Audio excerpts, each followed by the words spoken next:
Alright, hey guys, Aaron Cybertron Zhang here, and we are back with round 4 at the West Babylon Premier Challenge. Up on top, in team preview, you'll see Ben Rockman. Ben Rockman's team is Rotom Wash, Salamence, Mawile, Garchomp, Kangaskhan, and Scyther, wow. Jonathan's team, you won't see him, but Jonathan is running Salamence, Venusaur, Gyarados, Miltank, Aegislash, and Rotom Heat. Both of these guys go to the same school in New York City, Stuyvesant, and they're good friends, so this should be a really exciting match. Ben, really one of the most dominating players in VGC 2013, getting first at Virginia Regionals, getting second at Massachusetts Regionals. We played in the finals, actually. Top 32 at US Nationals, losing to Inosh, and then 3-3 at Worlds. I know he's been busier this season, but it's interesting to see him, and his Scyther should make this match really, really interesting. And Jonathan is using a couple of core Pokemon in himself, especially the Miltank. Pokemon like Enosh had on his team, but we weren't able to feature, so this should be really, really exciting, and we'll see what it can do.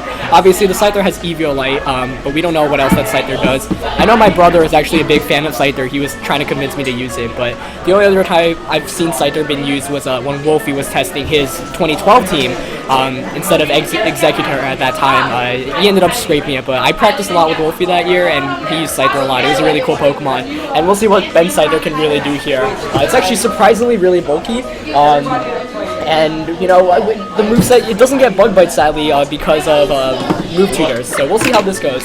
So both players choosing their teams, and we're going to go right into this battle. Of course, Jonathan Evans on your bottom, Ezrael against Ben Rockman on your top. Jonathan, not as an accomplished player in VGC, but he's been around a lot, and he's done his research, and being in an area around here, you really get better at the game. So we're gonna go Salamence and Rotom with Ben, as Jonathan goes with his Rotom Heat and Miltank. Wow, Miltank. So right away we see one of the cool Pokemons on Jonathan's team. Miltank, really the first time I saw it used was when Enosh or Char used it at Wisconsin Regionals. He used a set that was basically kind of stally. Miltank can heal, it gets Seismic Toss, which is a move that I know was used a lot in singles, but now it's actually picked up popularity in VGC too when you use Miltank. Other than that, it's not really used very much, but Miltank's a great user of it just because of doing 50 damage every turn is really solid, especially when you're as bulky as Miltank. You'll see there it has 202 HP, which is really, really impressive. And so Miltank, also, you should expect something like Thunder Wave, Milky Drink, which is what it uses to heal. So expect a very defensively oriented and bulky Miltank for anyone who's unfamiliar with it. I personally have not seen it used very much either. Now it's also interesting because Jonathan chose to lead with Rotom Heat, and we see the opposite form, Rotom Wash, standing right across the field. So Ben's actually going to withdraw that Salamence right away, not going to want to take any damage. He's going to bring in his Garchomp, alright, as the Rotom goes for the Protect. Good play there to block out a potential Hydro Pump from that Rotom Wash, as the Thunder Wave goes right into that. Hydro Pump does go into the Protect though, so both players making defensive plays there, and that was pretty good. Negating the Thunder Wave is really big though, because now both of Ben's Pokemon aren't affected by Thunder Wave, and that's really, really big. Thunder Wave is a move that has been so good in VGC, but hasn't been as popular this year because its main user, Thundurus, isn't in the format anymore. Thundurus was really the main Pokemon that used Thunder Wave all of VGC 2012 and VGC 2013. Unfortunately, I don't think Brent has brought it. Ben did not bring Scyther to this matchup since we've seen Salamence, Rotom, and Garchomp. You'd have to assume the last one's Kangaskhan or Mawile, since those are both the Mega Pokemon. So kind of unfortunate there. Really wanted to see what it could do, but at least we do have Miltank on Jonathan's side. Once again, Miltank, now can't use that Thunder Wave. Thunder Wave won't do anything, so it's either got to rely on Seismic Toss as his main means of offense, or perhaps actually as an attack too. And Scott points out that Cow is the same nickname that Enosh had on his Miltank, so likely a similar spread and set that Enosh used.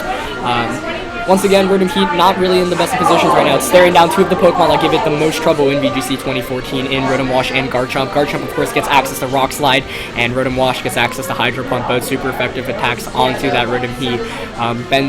Jonathan's defensive right now, he's not in the best of positions right now. Ben is just threatening with hyper offense in terms of Garchomp and Rotom, really. Two of the most common Pokemon in VGC 2014, but for the right reasons, because they're both so bulky, have access to so many types. But Ben's actually going to withdraw that Garchomp, and Inks comes in single mom. Happy Mother's Day to everyone. Kangaskhan is going to come in, and Rotom Heat is going to be switching out as well, and we are going to see Gyarados come in. Wow. Gyarados is going to get the Intimidate off of the Kangaskhan. That's pretty big, especially because Kangaskhan is, its offense is so big. We see the seismic toss coming out from the Miltank animation we don't get to see very often. Rotom just going for that Hydro Pump, gonna go into that Gyarados, so excellent switch by Jonathan there to block out the damage onto the Rotom Heat. Rotom Heat gonna have some tough times in this matchup because it doesn't really fare well against any of Ben's Pokemon in Rotom, Garchomp, Kangaskhan, and Salamence. Ben's 4 that he ended up bringing relatively standard here. But we do see the Kangaskhan. Kangaskhan, fortunately enough, able to switch in safely without taking any damage. That's big for Ben. But of course, it was intimidated previously by that Gyarados, and that's gonna be some trouble. And in team preview, actually, Gyarados and Venusaur were the 2 Pokemon that had potentials of carrying Mega Stones, so we might actually see a Mega Gyarados here. We might not. Of course, we've seen the Gyarados, the Miltank, and the Rotom Heat. So Ben's revealed all 4 of his Pokemon, while Jonathan's only revealed 3. And the Rotom, of course, always threatens that Gyarados, but Kangaskhan's actually going to switch out, not wanting to take any damage, and because it is intimidated, so its attack is greatly decreased. The Garchomp is going to come out. We're going to see a double switch here from Ben to get the Intimidate off onto that Gyarados, and you know, it's a good switch in, but we'll have to see. You know, when you do make switches like this, if your opponent is able to make a smart enough prediction, that might set you back a lot. We're gonna see Gyarados Mega Evolving here though. So Gyarados is the Mega Evolution, and let's see what Gyarados goes for. It is intimidated, of course, but Gyarados really going for Dragon Dance. One of the most common moves on Mega Gyarados nowadays. We see the Helping Hand come out though, as Gyarados goes for that Earthquake. Okay, so that Earthquake trying to hit that Rotom Wash, but now not going to do. It's going to do around the same amount to both Miltank and Garchomp. Miltank taking it like a boss though. Miltank, as I said earlier, just a very bulky Pokemon, and it's proving its worth here. Helping Hand, also a move we don't see as much in VGC, but it's interesting. Miltank carries Helping Hand and Thunder Wave, 2 moves that have been really popular. You know, Cresselia loved to use both of those two. Cresselia was one of the best users as Helping Hand, but Miltank is an excellent utility Pokemon and helping its teammate, and Gyarados loves that kind of support. And you know, Mega Gyarados also picking up popularity recently. We saw Stadium Park won Korean regionals with it, and I know a bunch of other players have been trying to make it work. It is really good if you get the Dragon Dance set up, but otherwise it can be tough. It's all about setting up properly. Porn again, I don't know exactly how to pronounce his name, but he got top 4 at his Germany nationals with Gyarados too. You know, planning a sweep around Mega Gyarados. So, Mega Gyarados, really incredible Pokemon with Waterfall, Earthquake, and Mold Breaker. But Salamence here is just going to launch a Draco Meteor into this Miltank, and Miltank should be able to take that since it is very bulky, but you'll see there, it's going to go down to 33 HP, so does a very good amount there, and we're going to see the Earthquake come out from that Garchomp. Miltank actually revealing it does not have Citrus Berry. Earthquake is able to KO the Miltank though, that's big. Now it can't Thunder Wave the Salamence, which revealed itself to be Choice Scarf. Gyarados does get that D-Dance up, however, because it was intimidated previously, that's it's at neutral now, and it did take quite the beating from that Garchomp's Earthquake, so not in the best of positions now. Rotom Heat is going to come back out though. Now the Salamence is at -2, so Salamence might consider a switch, it might just also launch a Draco Meteor right into that Gyarados, and of course Garchomp can still safely Earthquake. The tough thing about running Gyarados in the Mega Gyarados with Dragon Dance is you have to cut Ice Fang. You know, Waterfall, Earthquake, I think are necessities on it. And when you cut Ice Fang, you lose your ability to one-hit KO Dragon types that are 4 times weak types, for example, like Garchomp and Salamence. So because of that, even though Gyarados is at +1 right now, can't touch that Salamence, and even against Garchomp won't be able to one-hit KO it. And Garchomp most likely does have access to Rock Slide, and Rock Slide, like I said, able to hit Rotom Heat for super effective. Rotom Heat's been picking up a lot of popularity in VGC, but it's still weak to Rock Slide. It's still one reason why I really don't like using it. Not only is it good, but you know, you leave yourself open to flinches. Ben's gonna take that Salamence back out though into Kangaskhan. Relatively risky risk because switching into a normal Kangaskhan always puts you in the position where you can take a lot of damage. Ben pulling a double switch though, bringing in Rotom Wash and Kangaskhan. The Waterfall is going to come out. Let's see who it targets. It does target Rotom Wash, so Ben making really good switches. Does a lot to that Rotom Wash actually. His Rotom Wash is going to heal back from that Citrus Berry, so still in a decent position, but of course now Gyarados threatens with the Earthquake. We see the HP Ice come out from that Rotom Heat, so really, really smart switches by Jonathan there, and it reveals itself to be the Life Orb set. Life Orb Rotom Heat, also pretty popular in VGC. You see the Citrus Berry a lot, but when it's not Citrus Berry, or it's not Safety Dog, you should probably expect Life Orb. Life Orb with HP Ice, Overheat, Thunderbolt, able to hit so many different things with good coverage, so really, really impressive. Now, Kangaskhan, once again, able to switch in relatively safely for its normal form. I hate switching in Kangaskhan in its normal form because you leave yourself open to so many attacks. Normal Kangaskhan, not the most bulky of Pokemon. And Gyarados now probably going to want to protect here to block itself from a potential Earthquake. Ben is in a fantastic position right now. Really smart switching on his end on the last turn. And we're going to see both players taking a relatively long amount of time. Ben taking another switch, so Ben just keeps on switching here now. And Salamence is going to come back in.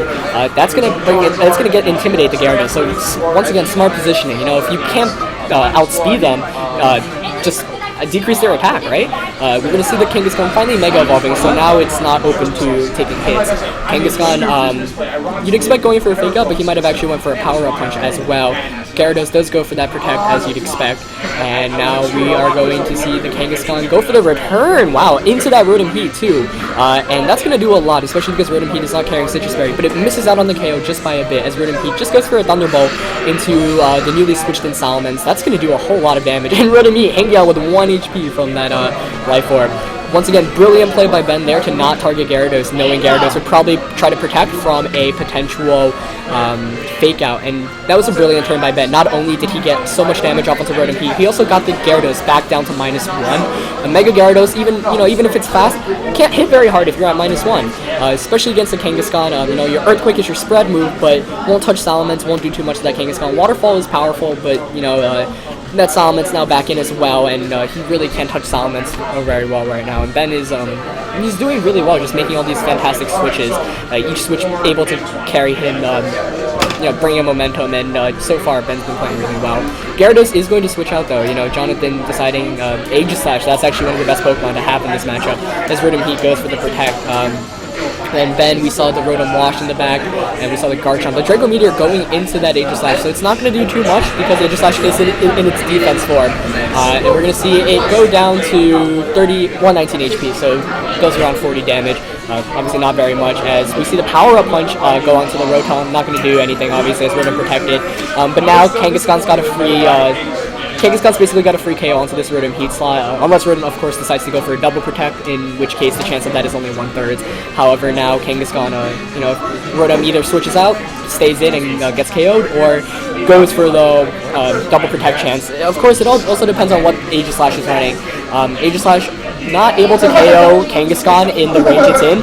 Aegislash obviously so good in its attack form, but still in sword form. Kangaskhan's just so naturally bulky. Kangaskhan is still naturally so bulky, so it can take any attacks really, really well. And Aegislash really in a fantastic position right now. But of course, he's got to watch out for the Earthquake. Ben's Garchomp is still in the back hiding. It's got that super effective Earthquake onto Aegislash, and Salamence can also switch out and say get a Fire Blast back in when it switches in. And even Rotom Wash, in a decent position. And Ben just keeps on pulling the switching game, but so far it's worked for him. He's made all the perfect switches, so we're going to see Garchomp come back in. It's a really good switch on Ben's part, as the Power Up Punch is going to go onto that Rotom Heat. So we're going to see Kangaskhan gets a +1. That might be important in terms of getting the Sucker Punch KO onto Aegislash later on. And let's see what Aegislash goes for, whether he substitutes, which is what he does. And that's a better move than just straight up attacking, but at this point Ben's up 4-2. He's got a +1 Kangaskhan and a Garchomp, which is now faster than the Gyarados.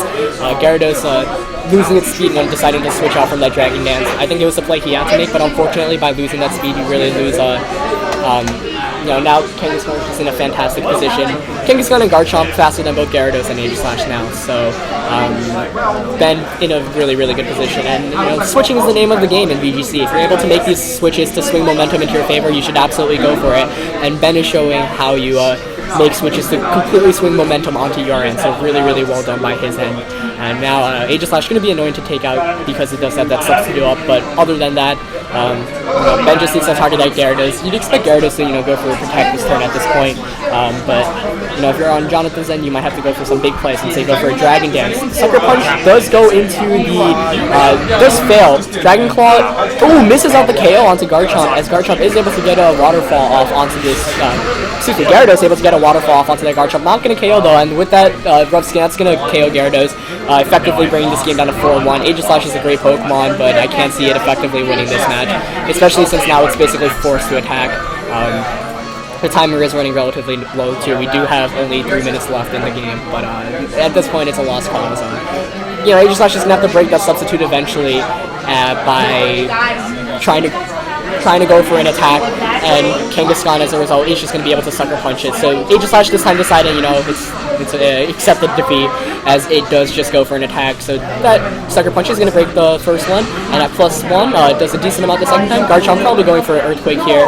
As you see there, good play. Obviously Earthquake not going to KO that Kangaskhan, and it is going to KO that Aegis Slash. So Ben Rockman wins in a very convincing fashion, showing why he's the world's caliber player he is and how he had such a good run last season. So really, really great battle. Glad to feature that, and very well played by Ben. He made some fantastic switches throughout the course. So that's it for this match, guys. I'll be tuning out, and we'll see you in around 10 to 15 minutes for the next round. Peace.